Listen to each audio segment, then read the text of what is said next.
नमस्कार दोस्तों, welcome back to your own channel banking first. दोस्तों आज हम बात करेंगे लोक अदालत के बारे में। दोस्तों लोक अदालत की ज़रूरत क्यों पड़ी है? बैंकों में बढ़ते हुए एनपीए और एनपीए से छुटकारा पाने के लिए बैंकों और एनपीए बोरोवर यानी कि जिन बोरोवर्स का अकाउंट एनपीए हो चुका है तो उसको कम करने के लिए, एनपीए को कम करने के लिए बोरोवर और बैंकों के बीच में एक समझौता होता है। एक मुश्त राशि कितना बोरोवर दे कि वो अकाउंट को क्लोज कर दिया जाए, उस लोन अकाउंट को।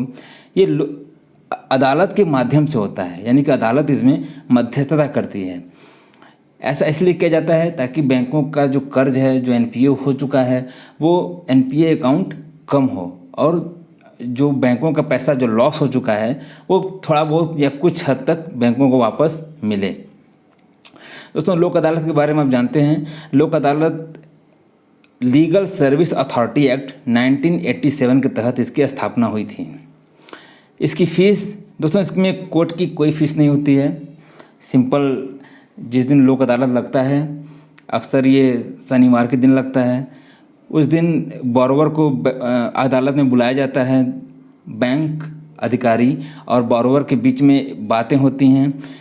पहले से प्रिस्क्राइब्ड रूल्स कुछ होते हैं, उसी बेस पर दोनों में निगोशिएशन होता है कि आप कितना अमाउंट तक पैसा दे सकते हैं बैंक को वापस, बैंक कितना आपको रियायत दे सकता है, कितना छूट दे सकता है। तो जो एक मतलब कि एक सहमति हुई राशि होती है, जिस राशि पर आपस में सहमति होती है कि हम इतना अमाउंट देकर अपना अकाउंट को, एनपीए अकाउंट को क्लोज करेंगे, उस पूरी प्रक्रिया में कहीं भी कोर्ट का फीस नहीं लगता है।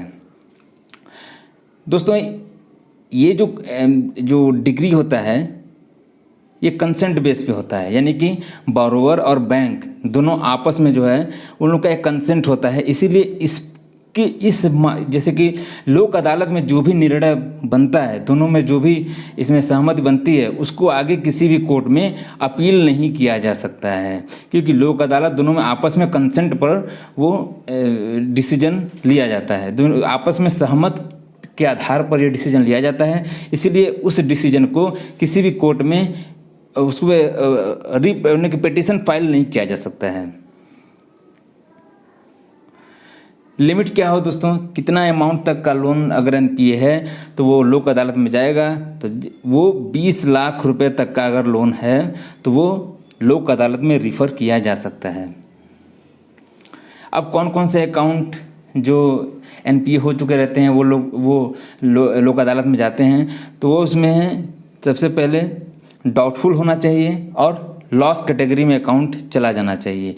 जैसा कि आप जानते हैं अकाउंट का जो क्लासिफिकेशन होता है वो SMA 1, SMA 0, SMA 1, SMA 2, उसके बाद स्टैंडर्ड, सब स्टैंडर्ड, उसके बाद एनपीए होता है, उसके बाद लॉस होता है और डाउटफुल होता है। तो डाउटफुल की कैटेगरी होनी चाहिए या लॉस की कैटेगरी होना चाहिए जिसका आउटस्टैंडिंग बैलेंस 20 लाख रुपए तक होना चाहिए। ऐसे अकाउंट्स लोक अदालत में रिफ़र किए जाते हैं।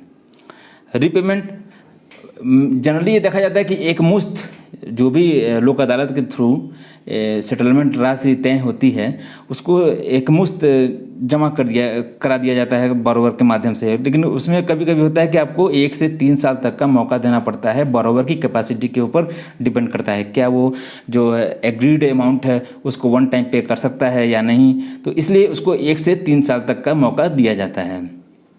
दोस्तों वीडियो को देखने के लिए आपका बहुत बहुत धन्यवाद। मुझे ज़रूर ये आशा है कि आपको ये वीडियो काफ़ी हेल्प करेगा लोक अदालत के बारे में समझने के लिए। अगर आपको वीडियो अच्छा लगा तो इसको लाइक कीजिए, सब्सक्राइब कीजिए और शेयर कीजिए।